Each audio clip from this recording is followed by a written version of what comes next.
오늘은 이스라엘 백성의 기억 속에 남아있는 광야의 이야기입니다. 사람이란 똑같은 것을 보고서도 서로 다른 기억을 가질 수 있습니다. 제 장인어른은 성격이 불같고 무서운 분으로 기억하는 분들이 굉장히 많이 있습니다. 그런가 하면 또 어떤 분들은 똑같은 분을 보고서도 가난한 시골 목사가 추위에 떠는 것을 보면은 본인이 입으셨던 외투를 벗어주고 오신 아주 정 많은 어른으로 기억하시기도 합니다. 저는 전자에 속합니다. 그래서 그분의 딸과 결혼하는 것은 목숨을 건 일이다라고 생각을 한 적도 있었어요. 때때로 실제로 무슨 일이 일어났는가 보다는 무엇을 나중에 기억하고 있는가가 더 중요하기도 합니다. 수많은 사람들이 월남전에 참여했고 수많은 사람들이 걸프전에 참여했습니다. 다들 힘든 경험이었고 봐서는 안 될 아주 끔찍한 장면들을 참 많이 보았습니다. 그래서 어떤 사람들은 그 전쟁이 끝난 이후에 그 경험이 트라우마로 남아서 평생 그들에게 악몽으로 남기도 하고요. 또 어떤 사람들은 정신병에 걸리기도 합니다. 하지만 모든 사람들이 다 그렇게 끝나진 않죠. 어떤 이들은 그 끔찍한 전쟁의 장면들 사이에 아름다운 기억들을 남긴 그러한 사람들이 있습니다. 사지에서 경험했던 전우의 사랑, 어린아이의 목숨 하나를 살리기 위해서 작전을 변경했던 상관, 내가 위험에 빠졌을 때 나를 보호해 주었던 주민들, 그런 기억들이 이러한 사람에게 더 그 미래로 나아갈 수 있는 힘을 주기도 합니다. 무너진 예루살렘 성벽을 다시 세우고 이스라엘 백성은 이제 수문 앞 광장에 모여서 하나님의 율법 듣기를 시작합니다. 그들이 잊어버렸던 하나님의 율법을 다시 기억하기 시작하는 거죠.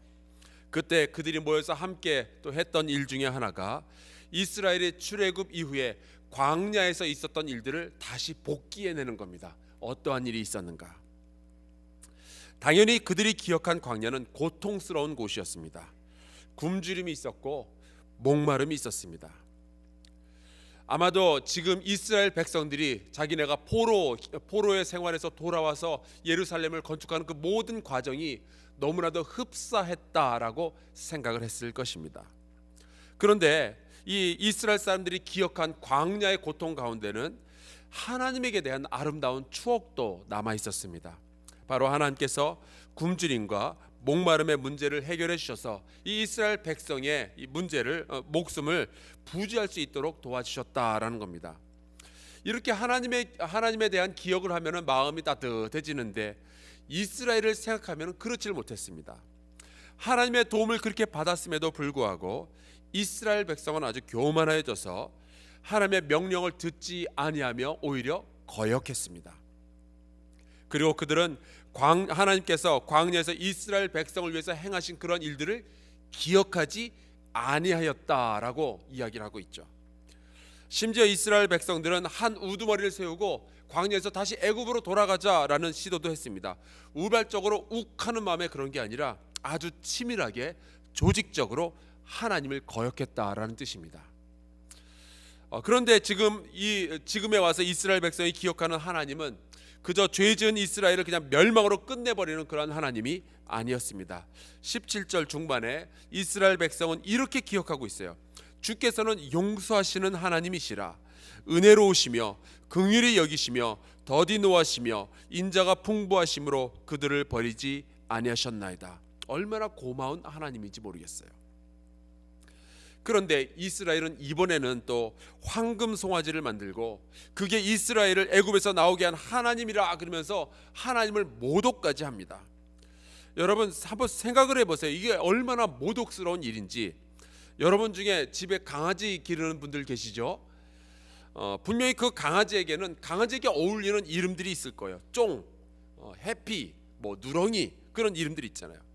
그런데 누가 그 강아지에게, 자기 집 강아지에게 담임 목사라고 이름을 붙이면은 제가 참 기분이 안 좋을 것 같아요.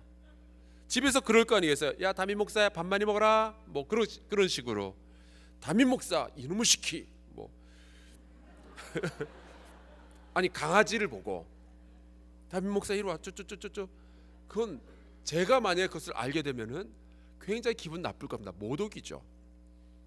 하물며 송아지 형상에다가 이게 이스라엘 구원한 하나님이라고 이야기를 했으니 하나님을 얼마나 깊이 모독한 일이 되겠어요. 저 같으면 단칼에 끝장을 냈을 겁니다. 실제로 하나님께서는 굉장히 분노하셨죠. 그런데 이스라엘 사람들이 세월이 지나 지금 기억하고 있는 그 하나님께서는 그럼에도 불구하고 이스라엘 사람들은 광야에 버려두지 아니하셨던 하나님을 기억하고 있는 거예요. 이스라엘 사람들을 멸망시키기 위해서는 특별히 하나님께서 벌을 주거나 그럴 필요도 없었어요. 내버려 두면은 알아서 멸망하는 거였습니다. 근데 그 이스라엘 백성을 광야에서 내버려 두지 아니하시고 그래도 그들을 보살펴 주신 거죠. 그들을 살리시려고 낮에는 구름 기둥으로 그늘을 만들어 주시고 밤에는 불 기둥으로 그들을 인도하여 주신 겁니다. 그것을 거두어가지 아니하셨어요. 또 있어요. 20절에 보면은 주의 선한 영을 그들에게 주셨다라고 기록하고 있습니다. 하나님께서는 그 사랑하시는 자에게는 주의 영을 주기도 하시고요. 또 하나님께서 내치고자 하는 사람에게는 악한 영을 주기도 하셨습니다. 사무엘상 16장 14절에 보면은 이런 말씀이 나와요. 여호와의 영이 사울에게서 떠나고 여호와께서 부르시는 악령이 그를 번뇌하게 한지라.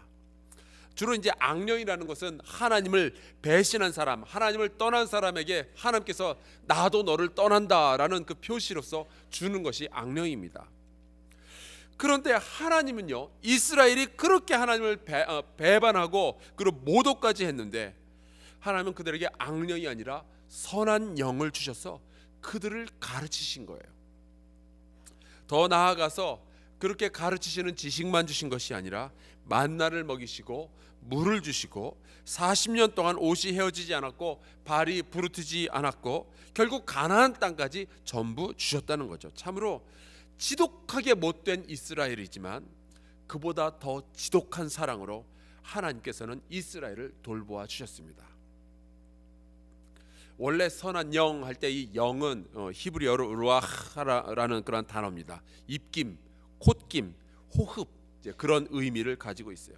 이 루아흐라는 말은 얼굴과 얼굴이 굉장히 가까이 왔을 때 그 말하다가 보면은 숨 쉬다 보면 이렇게 호흡 숨결이 이렇게 느껴진다 그러죠. 바로 그것을 의미하고 있습니다. 여러분의 기억에 혹시 어머니의 입김, 어머니의 숨결이 볼에 이렇게 스쳐 지나가는 것을 기억하고 있다면은 그것을 한번 상상해 보시기 바랍니다.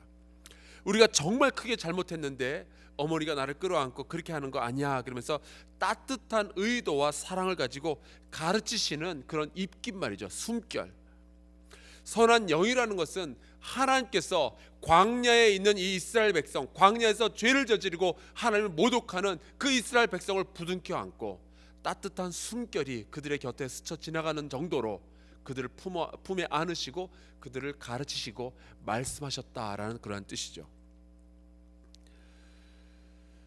그렇게 하나님께서는 이스라엘을 가나안 땅에 준비를 시켜 주셨습니다.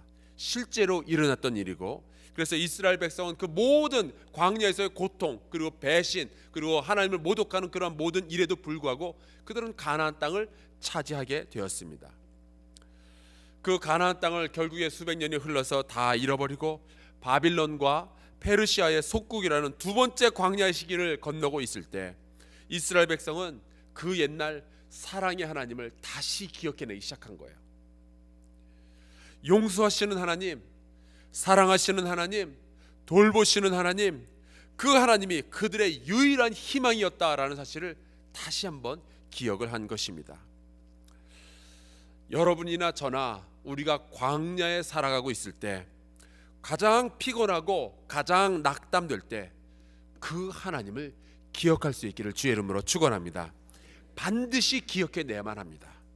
가장 힘들 때 우리를 돌보시는 하나님을 기억해야만 됩니다. 심지어 우리가 죄를 짓고 하나님을 반역했기 때문에 이렇게 고통을 받고 있다라고 생각이 들 때에도 하나님은 우리를 버리지 아니하시며 따뜻한 숨결이 느껴질 정도로 가까이서 우리를 살피시고 가르치시고 우리가 이 광야를 지나 다시 일어설 수 있도록 도우신다라는 그 사실을 꼭 기억할 수 있도록 여러분께서 힘써 주시길 간절히 바랍니다. 우리가 기억하는 그 하나님이 우리의 미래를 결정하게 될 거예요. 우리가 기억하는 그 하나님이 우리가 이 광야에서 다시 일어설 수 있도록 힘을 주실 겁니다. 오늘 이 아침에 함께 기도하는 가운데 여러분에게 복 주셨던 하나님, 여러분을 용서하신 하나님, 여러분을 사랑하신 그 하나님을 다시 한번 기억할 수 있기를 주의 이름으로 축원합니다. 우리 함께 주기도문으로 예배 마치겠습니다. 하늘에 계신 우리 아버지여, 이름이 거룩히 여김을 받으시오며 나라가 임하시오며 뜻이 하늘에서 이루어진 것 같이 땅에서도 이루어지이다.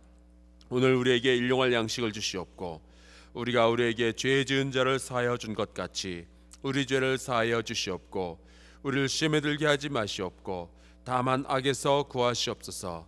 나라와 권세와 영광이 아버지께 영원히 있사옵나이다. 아멘. 우리가 오늘 함께 기도할 때 특별히 오늘 거룩한 주일입니다. 모든 예배 가운데 주께서 성령으로 역사하여 주시옵소서.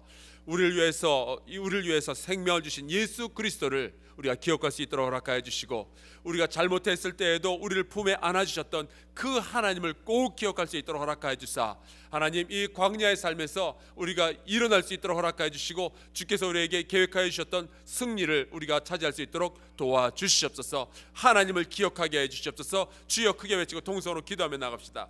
주여